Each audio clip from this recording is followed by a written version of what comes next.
Bonsoir, bienvenue sur cette chaîne, c'est encore Evelyne. Que le Seigneur Jésus-Christ vous bénisse richement et vous comble de sa paix et de sa joie. Aujourd'hui, nous allons parler de la vie de consécration du chrétien.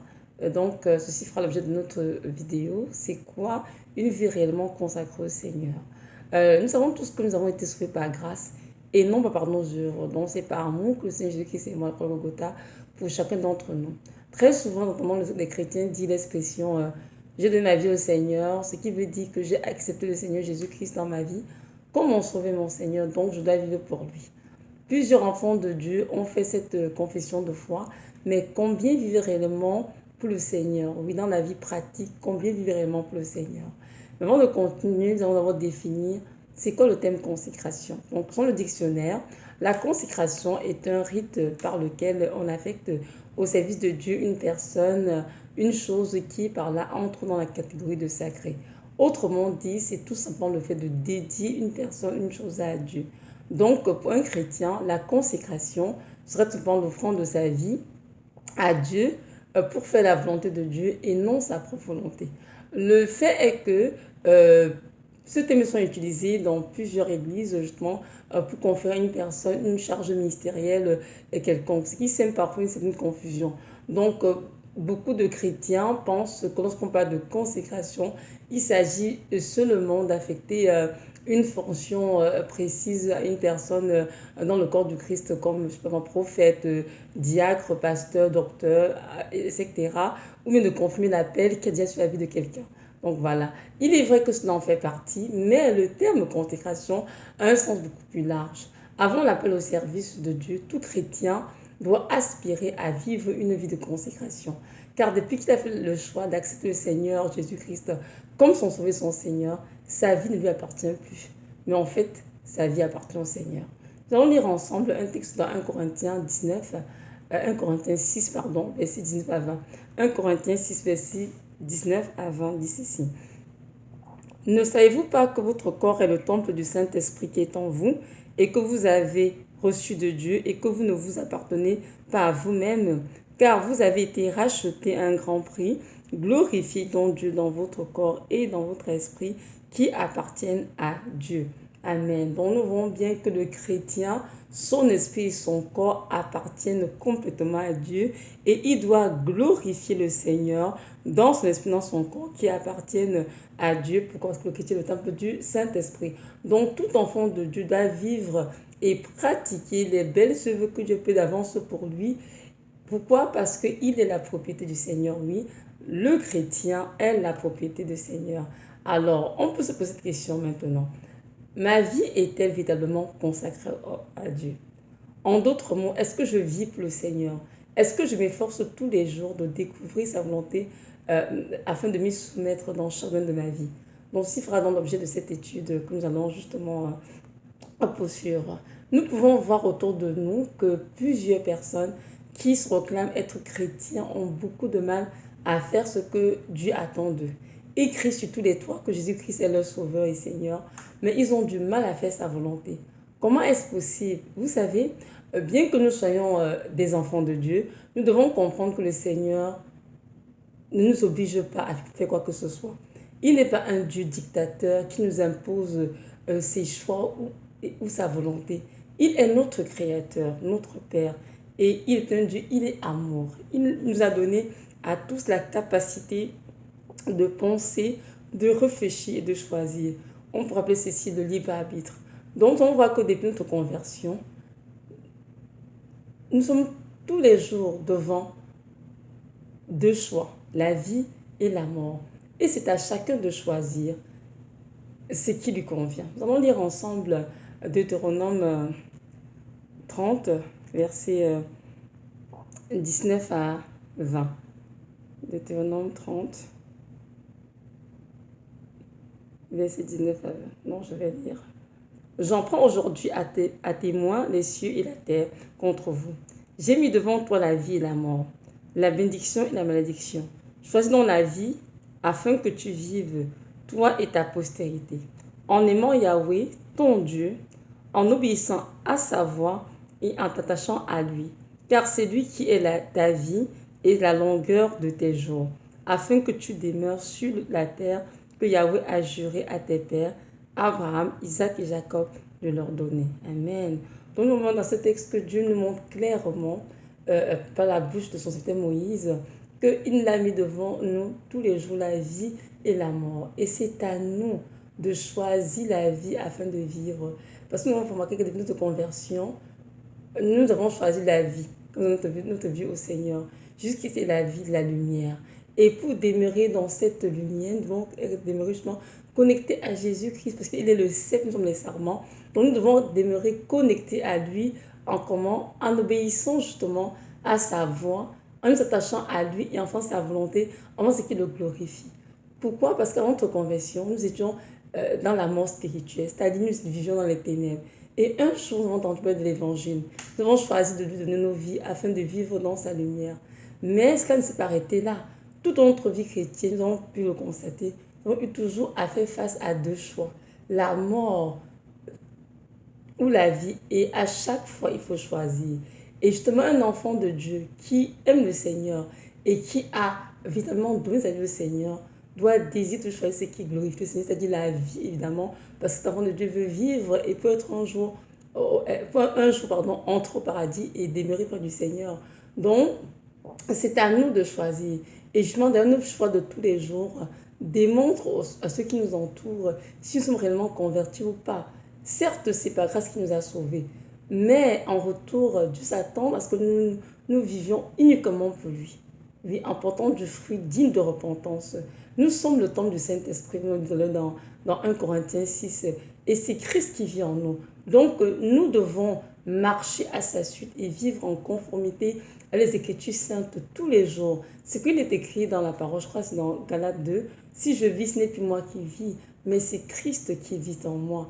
Amen. Donc, nous devons comprendre que Jésus-Christ est le Dieu qui vit en chacun d'entre nous, via le Saint-Esprit qui nous avons été scellés pour le jour de la rédemption. Parce qu'il a crucifié la chair et toutes ses passions. Et nous vivons justement dans la chair, nous vivons dans la chair, c'est sûr, dans un corps physique, mais nous ne marchons pas sur la chair, mais sur le Saint-Esprit.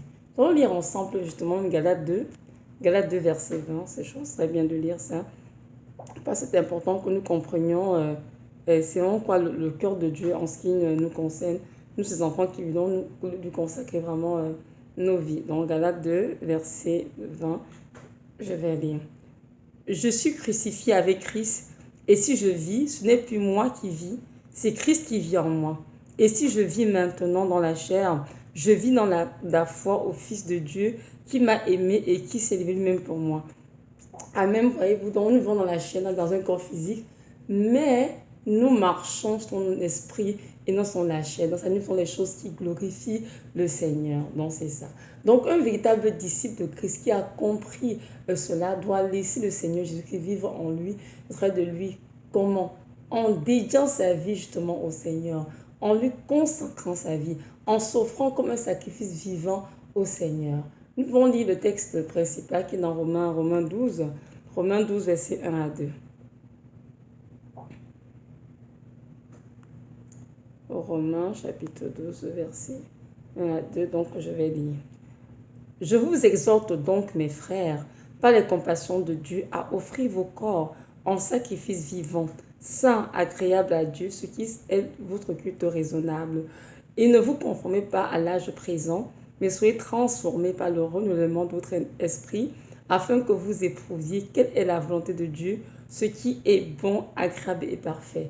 Amen. Donc voilà, nous voyons ici que l'apôtre Paul nous exhorte à offrir nos corps comme un sacrifice vivant, saint et agréable au Seigneur, ce qui sera notre pas un culte raisonnable. Pourquoi est-ce qu'il nous exhorte à offrir nos corps?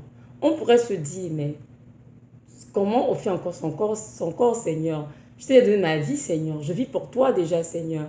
Mais en fait, on le dit que la bouche reste formelle. Est-ce que pratiquement vivant pour le Seigneur? Et la réponse est que chaque chrétien qui a fait une belle confession de foi, c'est-à-dire dans sa vie au Seigneur, doit maintenant vivre cela de manière pratique dans la vie quotidienne. Et c'est là où se pose ce problème. Parfois, on fait une confession verbalement, mais cette confession verbale n'est pas suivie vraiment d'un vécu pratique. Et Dieu nous exhorte ici par l'apôtre Paul à offrir nos corps sur une base donc volontaire. Donc, cela veut dire que c'est chaque chrétien qui a donné sa vie à Jésus de Nazareth comme son Seigneur, qui doit maintenant accepter volontairement de se consacrer totalement au Seigneur. Et cela ne doit pas être comme, comment dirais-je, être une obligation, mais d'être juste une réponse à l'amour que Dieu témoignait envers chacun d'entre nous. Seigneur, tu m'as tellement aimé, tu m'as sauvé, tu m'as sorti de mes ténèbres, Seigneur, qu'aujourd'hui je choisis moi et viens de te consacrer totalement ma vie. C'est ça que cela veut dire. Pourquoi est-ce qu'on doit faire cette prière? On doit s'offrir volontairement à Dieu parce que Dieu nous a donné à tous le libre arbitre. C'est-à-dire tout être humain a la capacité de penser, de réfléchir, de choisir. Donc nous avons le choix de consacrer nos vies au Seigneur ou pas. Nous avons le choix de vivre vraiment pour le Seigneur. Réellement, rien que pour nous avons le choix de vivre un peu de Dieu, un peu du monde. Et nous avons constaté que même au moment de notre salut, nous avons vu que Dieu ne nous a pas obligés à le choisir. Chacun de nous a décidé un jour de donner sa vie au Seigneur et de marcher en nouvelle de vie. Et une fois devenu chrétien, les choix continuent de se prendre tous les jours. Oui, à chaque jour, nous avons des choix à faire. Et les choix que nous faisons vont nous conduire soit sur le chemin étroit qui conduit vers le paradis, soit sur le chemin large qui conduit en enfer.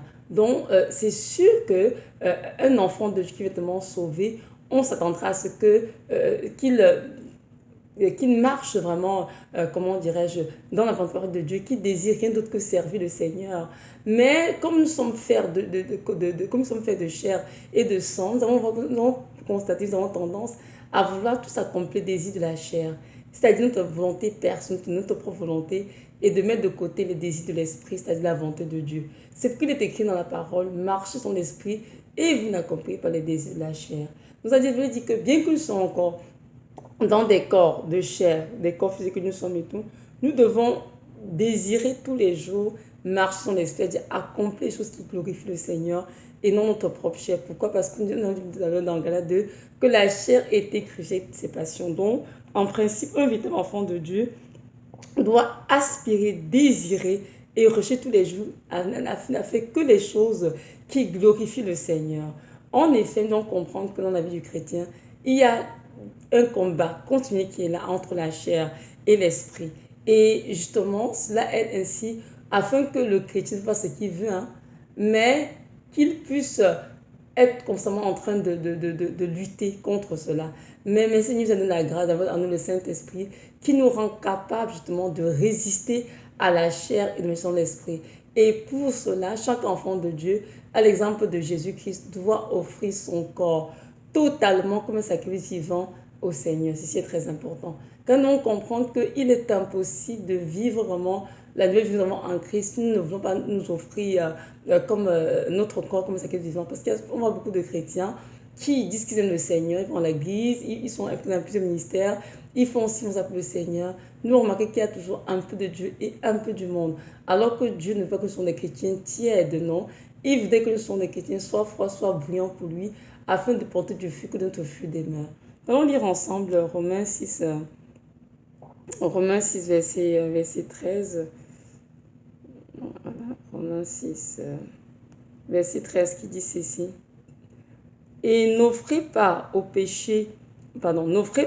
vos membres au péché pour des instruments de l'injustice, mais offrez-vous vous-même à Dieu comme de morts étant devenus vivants, et offrez vos membres à Dieu pour être des instruments de justice. Amen. Donc nous voyons très bien ici que le Seigneur nous appelle tous à offrir notre corps comme un sacrifice vivant. Vivant parce qu'en nous étions morts. Nous étions dans les ténèbres. Nous donnons la vie en nous accordant le Saint-Esprit dans notre conversion. Donc Dieu désire que nous lui offrons notre nouvelle vie. La vie que nous avons de recevoir de lui pour vivre pour lui maintenant. Donc avant, nous sommes on vivait pour nous, on fait ce qui nous tentait. Maintenant nous sommes en Jésus, nous devons vivre pour lui. Car avant, nous étions morts. Et maintenant, nous sommes vivants par le Saint-Esprit qui vit en nous. Donc Dieu veut que chacun d'entre nous lui offre sa vie régénérée et non l'ancienne vie. Et donc ça dit de vivant, ça de sacrifice d'être vivant.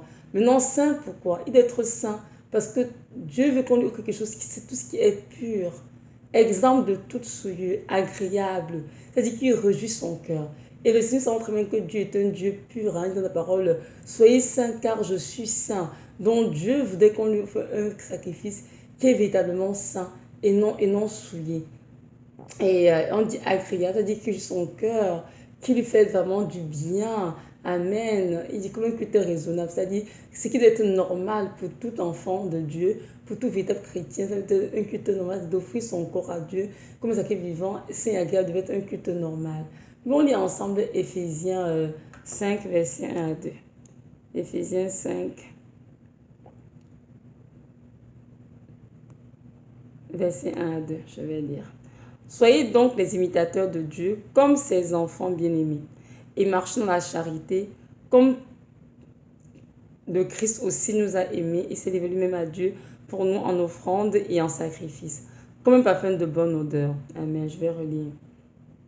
Soyez donc les imitateurs de Dieu comme ses enfants bien-aimés et marchez dans la charité, tout comme le Christ aussi nous a aimés et s'est livré lui-même à Dieu pour nous en offrande et en sacrifice, comme un parfum de bonne odeur. Amen. Donc nous voyons ici bien que le Seigneur nous montre un exemple. Il a donné sa vie comme une offrande. Amen. Et un sacrifice qui avait un parfum de bonne odeur. Donc Dieu s'attend à ce que nous, en tant qu'enfants de Dieu, nous puissions aussi offrir notre corps justement comme un sacrifice qui est comment? Vivant, sain et agréable. Donc, nous voyons bien que l'offrande a des caractéristiques bien précises. Et l'offrande doit répandre un parfum de bonne odeur. Donc, un chrétien qui veut offrir son corps à Christ, comme ça qui vient à agréable, doit laisser justement le Seigneur le nettoyer au fur et à mesure, au jour le jour. Est-ce que ça veut dire qu'il faudrait qu'on soit complètement pur avant de nous offrir à lui? Je ne pense pas. Le Seigneur veut tout ça nous fait comprendre que justement c'est en nous offrant en lui qui nous dépouille des œuvres mortes de la chair et qui nous revêt de son caractère de Christ afin qu'on donne du fruit des fruits de l'esprit. Donc c'est ça. Donc nous posons la question, mais comment est-ce faisable, Seigneur, de nous t'offrir, de s'offrir comme sacrifice en fin de compte? Chaque enfant de Dieu doit prendre la décision, l'engagement de vivre rien que pour le Seigneur et laisser de côté ses désirs, ses ambitions charnelles et accepter la volonté de Dieu dans tous les domaines de sa vie, que ce soit familial, les études, au niveau des études, au niveau de la carrière, du ministère, des finances, tout l'agenda, bref, de tout. Il est écrit à Éphésiens 2, verset 10, que le Seigneur a préparé de belles œuvres à l'avance pour nous, afin que nous les pratiquions. Amen. Donc chaque enfant de Dieu doit faire exactement ce que Dieu a pris pour lui. Oui. Dieu n'est pas un Dieu de hasard. Dieu a tout préparé pour chacun d'entre nous avant la fondation du monde. Donc il doit rejeter sa face tous les jours, laisser Dieu lui révéler sa volonté et appliquer à son cœur à faire cette volonté que Dieu lui a révélée. Par exemple, au niveau du mariage, il faut épouser la personne que Dieu a pris pour nous, par exemple, nos familles. Dieu n'est pas un Dieu qui fait ce qu'il veut. Non. Il vient toujours nous dire, voilà ce qui m'a été pour toi. Est-ce que tu l'acceptes ou pas? Donc, un enfant dit que se marier doit prier, chercher la volonté de Dieu pour sa vie. C'est en fait de ne pas se mettre d'épouser n'importe qui. Non, ça ne se fait pas. Et il faut aussi, une fois qu'on est marié, que Dieu s'est révélé, il faut bâtir sa famille sur les principes de Dieu et non sur les principes de ce monde. C'est-à-dire, il faut élever ses enfants selon la parole de Dieu et non selon les coutumes, les traditions de ce monde, non, ou des coutumes familiales. Il faut vraiment élever les enfants de Dieu, ses enfants en compte de la parole de Dieu. Il faut aussi de Dieu donner le nombre d'enfants aussi qu'il a pris pour chacun. Parce qu'il y a parfois une tendance à vouloir contrôler les naissances, contrôler notre vie, parce qu'on fait carrière, on fait ci, on fait ça. Mais non, Dieu sait exactement le nombre d'enfants qu'il y a pour chaque couple. Et chaque couple qui est vraiment consacré à Dieu doit tout simplement se soumettre à Dieu pour leur vie et accepter le nombre d'enfants que Dieu a prévu pour eux. Maintenant, au niveau du ministère, par exemple, nous on comprend que Dieu a prévu aussi un ministère pour chacun. Comment chacun a de servir. Donc, c'est important vraiment de faire ce que Dieu nous a appelés. Ne pas essayer d'aller faire ce qui nous tente. Non, c'est très important. Nous, on va dans Jérémie 1, verset 5, où le Seigneur dit même que avant que tu ne sois formé dans le sein de ta mère, je t'avais appelé, je t'avais consacré pour des nations. Amen. Nous voyons très bien que lorsque Jérémie a grandi, même bien qu'il ait fait face à beaucoup de positions, il a choisi, accepté l'appel que Dieu a fait sur sa vie, a dit être prophète des nations. Il a accepté ce service que Dieu lui a confié. Donc, de même pour nous en tant qu'enfants de Dieu, nous devons vraiment tous les jours rechercher la volonté de Dieu par rapport au service qu'il a pour nous. Il y a des gens qui s'appellent être des prophètes, d'autres des pasteurs, d'autres des docteurs, d'autres qui vont juste enseigner la parole, d'autres qui vont exhorter, d'autres qui vont prendre soin des nécessiteux, d'autres qui vont prendre soin de la veuve, de l'orphelin. Donc, en fait, c'est à chaque enfant de Dieu, dans le lieu secret, chaque enfant de Dieu a fait un moment d'entrer dans ce que Dieu a pour lui. De ne pas aller chanter alors que Dieu te voit en train de prendre soin de la veuve, de l'orphelin, mais vraiment, il faudrait que dans le corps du Christ, que chacun soit à sa place. Et donc, je vais remarquer que beaucoup de chrétiens ont fait peu n'importe quoi, chacun est partout, alors que le Seigneur voudrait bien que chacun de nous rentre dans sa destinée et ne fasse que ce que Dieu a prévu pour la personne. Et ainsi que le Père sera vraiment glorifié. Et aussi, je parle des finances. Dans nos finances, notre Dieu a son mot dans nos finances. Pourquoi? Parce que l'argent qu'il nous donne, nous sommes peut-être des gérants, mais en fait, c'est Dieu le propriétaire de toutes ces choses. Nous devons pas utiliser notre argent pour faire ce qu'il nous tente. Nous devons investir dans les œuvres du Seigneur. Nous devons prendre soin des nécessités. Nous devons utiliser l'argent qu'il nous donne pour faire exactement ce que Dieu attend de nous. Donc, nous ne devons pas prendre l'argent du Seigneur pour sorte de luxe sur cette terre, vivre dans la débauche et tout. Non, pas du tout. Nous devons prendre le temps de prier sur sa face et de laisser donner des directives à suivre. Et nous devons être disposés à obéir exactement à ce qu'il nous demande. Et évidemment, nous comprenons bien que pour vivre cette vie consacrée à Dieu, c'est une vie où Dieu a son mot à dire dans tout ce que nous faisons, dans les grandes, comme dans les petites choses, où Dieu a son mot à dire sur notre agenda, sur notre garde-robe, sur nos finances, sur notre mariage, sur tout en fait notre vie. Nous comprenons bien qu'il est important que nous ne confondions pas au siècle présent, comme écrit au verset 2 de Romains 12. Nous allons lire encore ensemble verset Romains chapitre 12, verset 2, je vais le relire. C'est écrit ceci. Et ne vous conformez pas à l'âge présent, mais soyez transformés par le renouvellement de votre esprit, afin que vous éprouviez quelle est la volonté de Dieu, ce qui est bon, agréable et parfait. Donc nous voyons très bien que nous ne devons pas nous conformer au siècle présent. Nous devons justement à être renouvelés dans notre intelligence, notre esprit, afin de discerner quelle est la volonté du Seigneur. Parce qu'une fois qu'on est renouvelé, notre esprit, c'est-à-dire qu'on commence à nous revêtir du caractère de Christ, c'est aussi pour nous de discerner quelle est la volonté de Dieu pour notre vie. Même si nous sommes constants dans notre ancienne vie, à commettre le même péché qu'autrefois, à penser de la même façon qu'autrefois, à faire la même chose que nous faisions avant d'être sauvés, nous, ce sera très difficile pour nous de chercher la volonté de Dieu, de vouloir nous y soumettre. Donc, quand on dit ne pas se conformer au siècle présent, ça veut dire quoi tout simplement? Ça veut dire que le chrétien doit toujours faire ce que Dieu veut, ce qui est agréable à Dieu, et non ce que le président de la société ou son église, ou bien faire des choses qui semblent satisfaire sa chair. Non, le chrétien doit marcher à contre-courant dans la société. Il doit fuir la mondanité, la séduction de ce siècle. C'est qu'il est dit dans la parole que l'amour du monde est inimitié contre Dieu. Donc un chrétien doit faire tous les autres les jours pour discerner et ne faire que ce qui plaît à son Dieu et non aux gens de son cas. Les standards du monde sont très très très loin des standards du Seigneur. Nous savons très bien que le Seigneur n'a pas reconnu. Nous sommes dans le monde, nous ne sommes pas du monde. Donc c'est important de comprendre que nous sommes des pèlerins sur cette terre et que notre patrie est céleste. Donc, et de place cette terre, nous devons quand même faire des efforts pour vivre en conformité avec la parole de Dieu.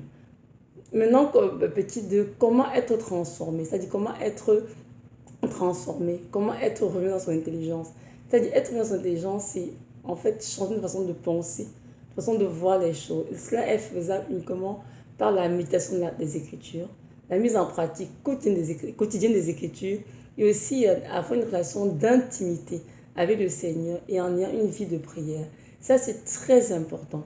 C'est en faisant cela, c'est-à-dire en méditant la parole, en développant une intimité avec le Seigneur, en priant tous les jours, que nous allons laisser le Seigneur dépouiller du vieil homme de ses œuvres mortes et de nous revêtir du caractère de Christ. C'est très important parce que le nouvel homme de se renouveler la connaissance précise et correcte. Donc le nouvel homme que Dieu a formé à nous a besoin justement de grandir, de maturer.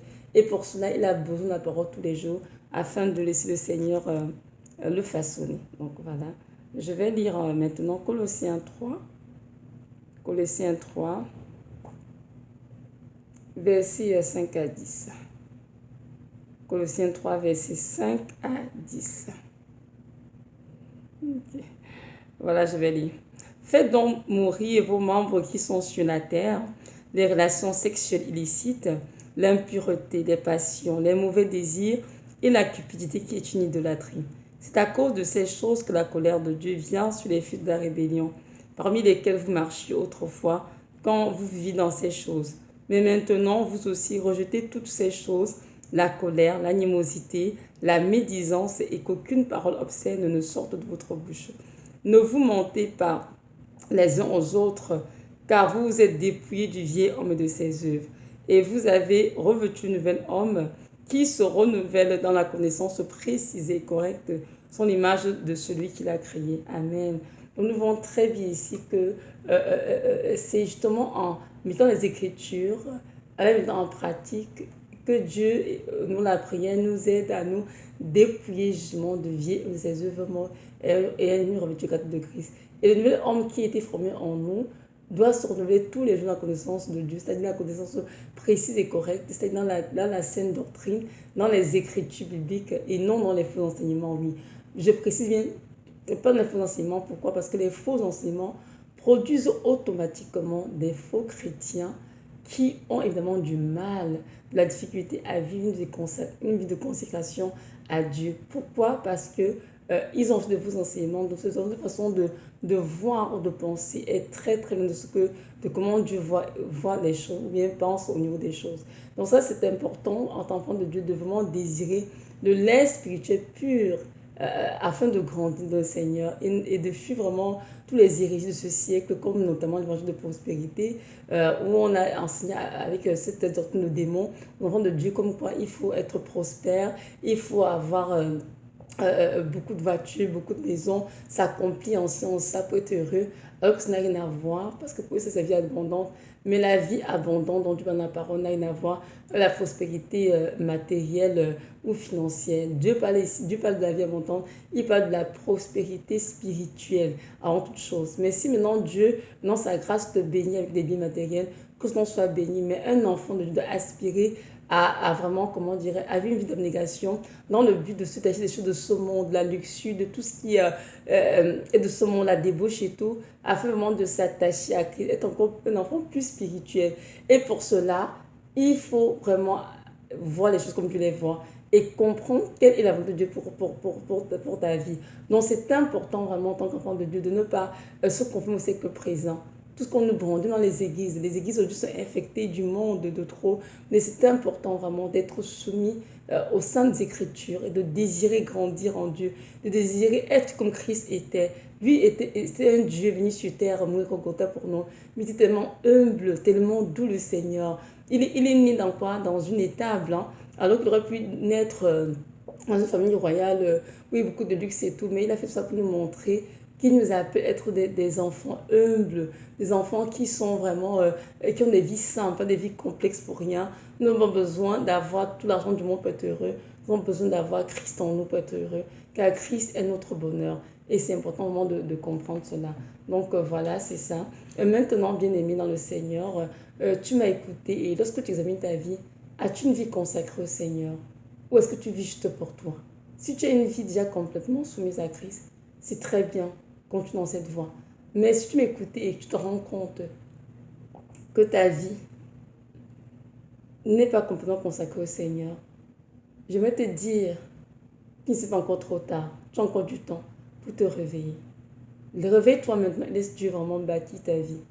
Si avant tu as vécu une vie où tu faisais des choses qui te plaisaient, tu pensais juste à toi et non au Seigneur, tu faisais comme tu voulais, tu prenais tes décisions, tes choix sans le consulter. Aujourd'hui, c'est le temps de t'arrêter, de te repentir et vraiment de laisser Dieu bâtir ta vie. Oui, tu dois faire sa volonté tout le long de ta vie. C'est très important. Je sais que c'est pas facile. La vie de consécration, c'est pas quelque chose qui naît du jour au lendemain, mais c'est un processus en fait. Oui, un chrétien vient au Seigneur Il est là, le Seigneur s'est soumis, il a beaucoup de choses à ôter de lui, des œuvres de mort de la chair justement, afin de revêtir Christ. Et même il apprend à connaître Dieu, pour faire confiance à Dieu, afin de laisser vraiment Dieu complètement diriger sa vie. Mais c'est un processus, mais Dieu est là pour nous accompagner dans ce processus. Et le Seigneur désire que chaque enfant de Dieu lui donne le 100% et non une portion. Oui. Donc, si tu es un enfant de Dieu, je veux que tu saches que Dieu désire avoir le 100%. Il doit être au contrôle de tout le monde de ta vie. Donc, si tu as 90% au Seigneur, qui reste 2%, sache que 2% que tu retiens et que tu crois contrôler n'est qu'une illusion. L'ennemi utilisera ces 2% pour te conduire en enfer pour rien. Donc, c'est important vraiment que tu donnes tout au Seigneur. Tu dois tout donner au Seigneur. Celui qui t'a racheté un grand prix. Et il t'a aimé. Et il te dit aujourd'hui qu'il veut être ton Dieu. Il veut que tu donnes toute ta vie. Il veut être au contrôle de tout ce qui te concerne. Donc, tu n'as rien à retenir. Tu as encore le temps vraiment genre, de te repentir, de vivre réellement pour le Seigneur. C'est très important. Vivre une vie vraiment dédiée au Seigneur. C'est la vie que Dieu attend vraiment de chacun de ses enfants. Donc, tout véritable chrétien qui a vraiment connu le Seigneur, qui a compris, qui a compris le sacrifice de la croix, doit donner sa vie complètement à Christ. Oui. Il y a des chrétiens qui vont donner peut-être leur mariage au Seigneur, leur famille, mais ils ne veulent pas que Dieu se mette de leurs finances, de leur carrière, ou bien de leur ministère. Non, c'est pas comme ça. Le Seigneur est un Dieu qui veut tout. Donc, comprendre que quand on donne une partie à Dieu, on retient une partie, ça, c'est une grande tromperie de Satan. Parce que la vérité, c'est que tu ne contrôles rien. La partie que tu crois contrôler, c'est pas toi qui contrôle, c'est Satan qui contrôle ça dans ta vie. Donc, il faut tout donner à Dieu. Ton corps, ton esprit, ton âme, ta famille, ta carrière, tes finances, ton ministère, tes études, ton agenda de la journée, bref, tout doit être donné à Dieu. C'est important. Et ceci dans les grandes choses comme dans les petites choses. Car c'est ainsi que tu vas t'aider vraiment à discerner quelle est sa volonté et te conduire sur le chemin qu'il a tracé pour toi, afin que tu vives la vie qu'il a pour toi. Chaque chose dans ta vie doit avoir l'empreinte de Dieu. Oui, c'est très important. Chaque chose dans nos vies, en tant qu'il doit avoir l'empreinte de Dieu. Et même si on commet des erreurs en chemin, ce n'est pas grave. Dieu va toujours nous aider à nous relever. Car ce qu'il désire, ce n'est pas que nous mourions, mais c'est que nous vivions. Le Seigneur Jésus-Christ revient bientôt chez son Église, c'est-à-dire les enfants qui vivent pour lui. Oui, c'est bien de comprendre que l'épouse de Christ, c'est l'épouse qui vit chaque jour pour le Seigneur. Autrement disant, qu'ils lui ont consacré leur vie. Donc c'est sûr que, comme j'ai dit tout à l'heure, on peut faire des erreurs durant notre parcours, durant la marche chrétienne. Mais Dieu comprend cela et c'est normal de faire des erreurs, de se tromper. C'est ainsi qu'on apprend justement. Mais même si on se trompe, on va tout simplement se repentir et vivre ce droit chemin tracé par Dieu parce que Dieu est un Dieu qui pardonne nos péchés et nos iniquités, il les efface. Mais nous devons toujours désirer faire la volonté de notre Père et pour cela, il faut faire des efforts pour discerner quelle est sa volonté afin de s'y soumettre. Donc, c'est sûr qu'on ne peut pas obéir quelque chose qu'on ne connaît pas. Nous devons obéir à Dieu parce qu'avant d'obéir au prélat, il faut d'abord discerner quelle est sa volonté. Et lorsqu'il la révèle, il faut tout simplement la faire. Même si cette volonté dérange notre chair, comprenons mais que ce n'est que la chair qui est attristée. Mais l'esprit est réjoui. Il faut désirer avant toute chose faire la volonté de Dieu. C'est sûr que Dieu sait que nous sommes des êtres humains, faire de chair et de sang. Et que bien que nous soyons le temple du Saint-Esprit, il sait que ce n'est pas toujours évident. C'est pour ça qu'il a dit à Pierre de prier beaucoup. Quand il sait que l'esprit me dispose, mais la chair est faible. Dieu nous demande d'être parfait, c'est sûr. Mais notre intention doit être agréable, doit être parfaite en tout temps et en tout lieu.